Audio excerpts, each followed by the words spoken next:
Hi guys, this week we are going to be talking about a care plan and how does that affect you as a caregiver.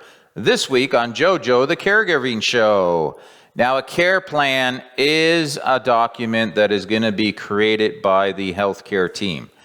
The care planning process is bringing together different healthcare professionals to specifically discuss the care that your client needs, and they're going to put all of the information they gather, including assessments, goals for your client, diagnosis of your client, how those goals in terms of care will be carried out for your client. And they're always kind of doing reviews to make sure that care is ongoing and as efficient as possible for your client.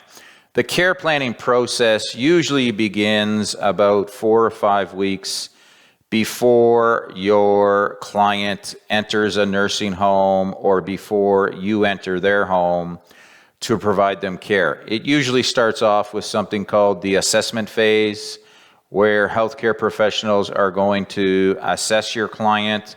This is going to include the client, their family members, their doctor, the nurse, and sometimes PSWs are involved in these meetings as well. It's kind of like a fact-orientated meeting where they're trying to get as much information as they can about your client so they can then produce the most effective care for your client. After the assessment phase, there's something called diagnosis phase, where a nurse can make a diagnosis about your client. She's going to follow the medical diagnostic binder that she has, and also a doctor is going to do a diagnosis that we call clinical diagnosis, where he can come up with a more elaborate diagnosis.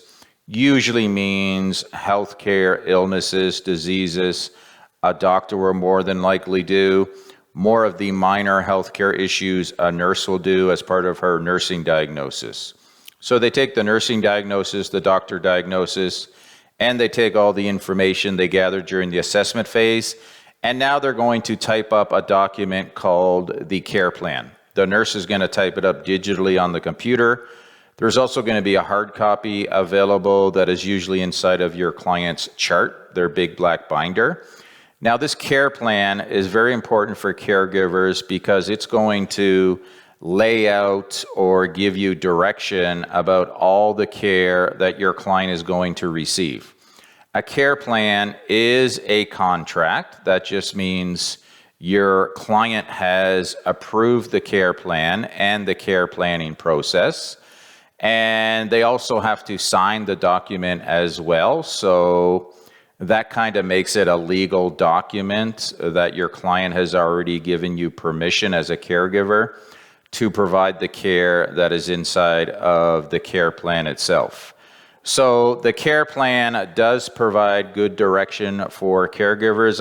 I highly recommend you guys read your clients' care plans before you start providing care to them, because it's going to be chock full of information that you guys will find quite helpful.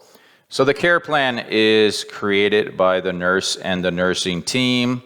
And during the planning phase of the care plan, there's going to be goals set for your client. PSWs or caregivers usually help their clients reach these goals. Sometimes it has to do with mobility, eating goals, these types of transferring goals, increasing your client's strength. All of these will be done through the planning phase of the care planning process. And that again will give you guys different things you can think of or measures you can take to help your client meet their goals. We call them interventions, but it's just actions or measures PSWs or caregivers can take to help their client meet those specific care planning goals. The implementation part of the care plan is basically caregivers in action. Implementation just means you're taking all the information and direction from the care plan and you're actually going to implement it as the care you provide to your client. Again, we're keeping in mind the 5 dimensions of health. We're always thinking about our client's physical health, yes, but you're always providing mental health for your client, emotional health for your client, social health for your client, and spiritual health for your client. So the caregiver does have kind of a holistic approach to the care that they provide. Now, usually a couple times a year, your client and the healthcare team members will get together again with something called a care conference. This is where they kind of work out how things are progressing with the care plan. So maybe they're asking questions like, did your client meet their goals? Do they have to redefine the goals, or they accomplish the goals? Let's set some new goals. Those types of things will be answered during the care conference. PSWs may be invited to that as well.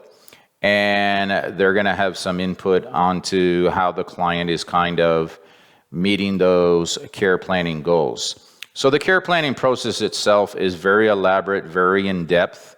We don't just go in and start providing care. It is a lengthy process to make sure we're giving our clients the most effective care possible.